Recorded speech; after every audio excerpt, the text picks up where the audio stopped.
Hello everyone, इस video में हम फिर से पढ़ेंगे न्यूज़पेपर का एक आर्टिकल जो कि द हिंदू से है और सीखेंगे कुछ नए words. So let's start. Land mafia यानी कि भू माफिया, ये ऐसे लोग होते हैं जो किसी की जमीन पर या सरकारी जमीन पर जबरदस्ती से कब्जा जमा लेते हैं। तो लैंड माफिया टॉर्चेज, टॉर्च का मतलब होता है किसी चीज को जला देना। एटलीस्ट का मतलब होता है कम से कम 34 houses in the Bihar Dalit Hamlet, और हैमलेट का मतलब होता है छोटा सा गांव। तो इस सेंटेंस में सब्जेक्ट हो गया लैंड माफिया और वर्ब है टॉर्चेज जो कि प्रेजेंट इंडेफिनिट फॉर्म में है। जैसा कि हम सबको पता है न्यूज़पेपर के हेडिंग में या सब हेडिंग में प्रेजेंट इंडेफिनिट टेंस का यूज किया जाता है। और पूरे सेंटेंस का मतलब हो गया बिहार के एक छोटे से दलित गांव में लैंड माफिया ने कम से कम 34 घर जला दिए। Remnant of homes that were burned down in Bihar's Nawada district. Remnant का मतलब होता है अवशेष या बचा हुआ भाग, और remnants of home यानी कि घरों के अवशेष या घरों के बचे हुए भाग, ये इस सेंटेंस का सब्जेक्ट हो गया that were burnt down। अच्छा, बर्न का मतलब होता है किसी चीज को जलाना, और बर्न डाउन कहने का मतलब होता है कि जलाकर नष्ट कर देना, खत्म कर देना। और यहाँ पे है बर्न्ट जो कि वर्ब की थर्ड फॉर्म है। आगे है अ दलित हैमलेट वॉज अटैक्ड। हैमलेट का मतलब होता है छोटा गांव, तो एक दलित गांव वॉज अटैक्ड मतलब उस पर हमला किया गया। सेंटेंस हमारा फिर से पैसिव वॉइस में आ गया है। ऑन वेडनेसडे नाइट यानी कि बुधवार की रात को। इस सेंटेंस का सब्जेक्ट हो गया अ दलित हैमलेट, और ये पैसिव वॉइस है इसलिए यहाँ वर्ब की थर्ड फॉर्म यूज की गई है अटैक्ड। तो बुधवार की रात को एक छोटा सा दलित गांव पर हमला किया गया। एंड एटलीस्ट और कम से कम 34 houses were set on fire, 34 घरों में आग लगा दी गई। बाई का मतलब के द्वारा अलेज्ड लैंड माफिया। अलेज्ड शब्द का मतलब होता है कथित, और सेंटेंस का जो पार्ट एंड के बाद है वहां का सब्जेक्ट हो गया 34 houses. Were set on fire यानी कि फिर से यहाँ पे पैसिव वॉइस का यूज किया गया है, और इसका मतलब हो गया और कम से कम 34 घरों में आग लगा दिया गया कथित लैंड माफिया के द्वारा।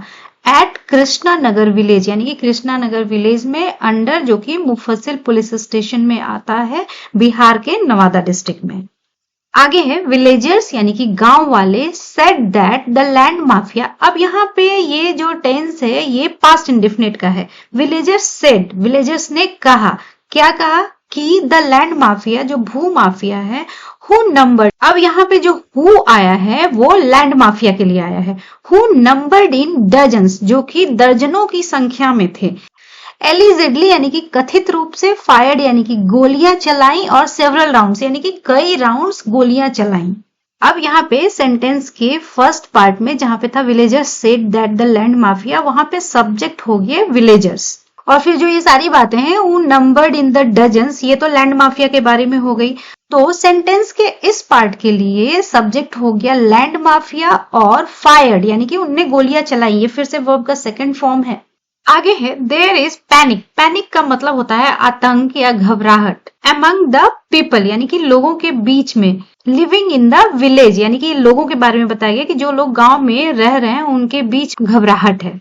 And police are continuously conducting raids. Continuously का मतलब होता है लगातार, और रेड का मतलब होता है छापा। रेड्स उसका प्लूरल फॉर्म हो गया, और रेड कंडक्ट करने का मतलब होता है छापा मारना। अब यहाँ पे कंडक्टिंग है वर्ब की ये जो आईएनजी फॉर्म लगी हुई है, और आर है यानी कि ये हो गया प्रेजेंट कंटिन्यूअस टेंस में, और यहाँ पे सब्जेक्ट हो गया पुलिस। तो police are continuously conducting raids to NAB. NAB का मतलब होता है किसी को धर दबोचना, पकड़ना।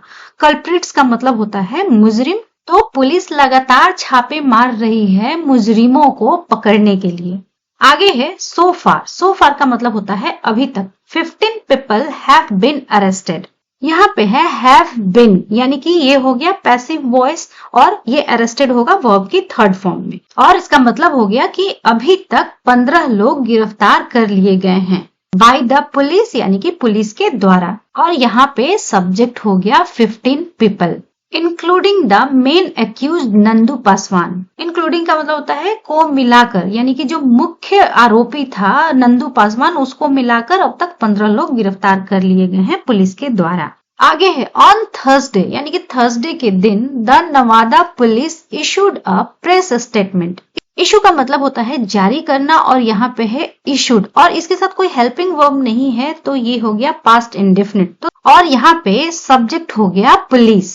तो थर्सडे के दिन पुलिस ने एक प्रेस स्टेटमेंट जारी किया है saying the homes of 34 families were burned. यहाँ पे है वर और साथ में है वर्ब की पास्ट फॉर्म, यानी कि ये फिर से हो गया पैसिव वॉइस और इस पार्ट में सब्जेक्ट हो गया होम्स ऑफ 34 फैमिलीज, यानी कि 34 परिवारों का के घर यहाँ पे सब्जेक्ट हो गया वर बर्न, जला दिए गए हैं। 21 कम्प्लीटली एंड 13 पार्शियली, यानी कि 21 घर पूरी तरह से जला दिए गए हैं और 23 घर हैं पार्शियली, मतलब कि पूरे तरह से नहीं जले हैं वो।